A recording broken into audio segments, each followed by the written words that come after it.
আমাদের আজকের এই অনুষ্ঠানে আমি বেশি কথা বলবো না, অনেকেই আরও আছেন বক্তা।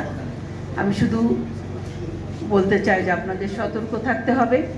যেই কথা আমরা বলছি, মৌলবাদের বিরুদ্ধে যদি আমাদের লড়াই করতে হয়, যদি প্রতিক্রিয়াশীলদের বিরুদ্ধে লড়াই করতে হয়, তাহলে আমাদেরকে কিন্তু সংস্কৃতিকে ভালোবাসতে হবে, আমাদের সংস্কৃতি চর্চাকে বাড়াতে হবে।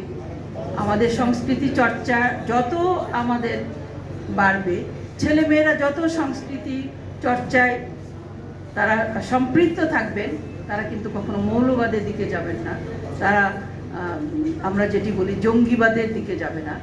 তারা কিন্তু জানবে যে দেশ একটি মানে এক সাগর রক্তের বিনিময়ে যে অর্জিত দেশ, এখানে যাদের অনেক অবদান আছে, অনেক রক্ত আছে, 30 লাখ শহীদ এখানে রক্ত দিয়েছে।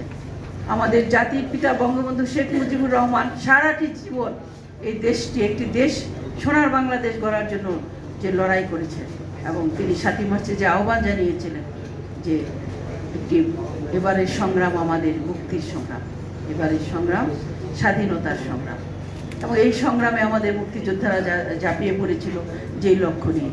সেই লক্ষ্য কিন্তু এখনও অর্জিত হয়নি, এখনও আমরা চলছি সেই লক্ষ্যের দিকে, আমাদের মাননীয় প্রধানমন্ত্রী বঙ্গবন্ধু কন্যা শেখ হাসিনার হাত ধরে, এবং শেখ হাসিনার হাতকে শক্তিশালী করে বঙ্গবন্ধু সেই কাঙ্ক্ষিত লক্ষ্য সোনার বাংলায় আমরা পরিণত হতে যাচ্ছি। আমি মনে করি আমরা যাচ্ছি, এবং আমাদের সবার সেখানে ওতপ্রোতভাবে জড়িত থাকতে হবে, আমাদের সবার সেখানে অবদান যার যার জায়গা থেকে রাখতে হবে। কারণ বঙ্গবন্ধু কন্যা যে ডিজিটাল বাংলাদেশ বলেছিলেন, সেটি কিন্তু এখন সার্থক। তিনি এখন স্মার্ট বাংলাদেশ রূপায়ণের দিকে যাচ্ছেন। এই স্মার্ট বাংলাদেশ মানে smart citizen, smart economy, smart society, এই সব কিছু নিয়েই আমরা স্মার্ট বাংলাদেশের দিকে যাব। কিন্তু যতই আমরা স্মার্ট হই, আমাদের শেকড়, যেটা আমি বলছি যে আমাদের শেকড়, আমাদের মুক্তিযুদ্ধ, আমাদের এর আগে আমাদের উস্তাদ আলাউদ্দিন খাঁরা, যারা আমাদের এই দেশের সংস্কৃতি চর্চার যাত্রা শুরু করেছিলেন, তাদেরকে ভুললে চলবে না। তাদের থেকেই আমরা, তাদের আদর্শ থেকে পাথেয় নিয়ে আমরা পথ চলব। আমি সবাইকে আবারও অনেক ধন্যবাদ জানাই। জয় বাংলা, জয় বঙ্গবন্ধু।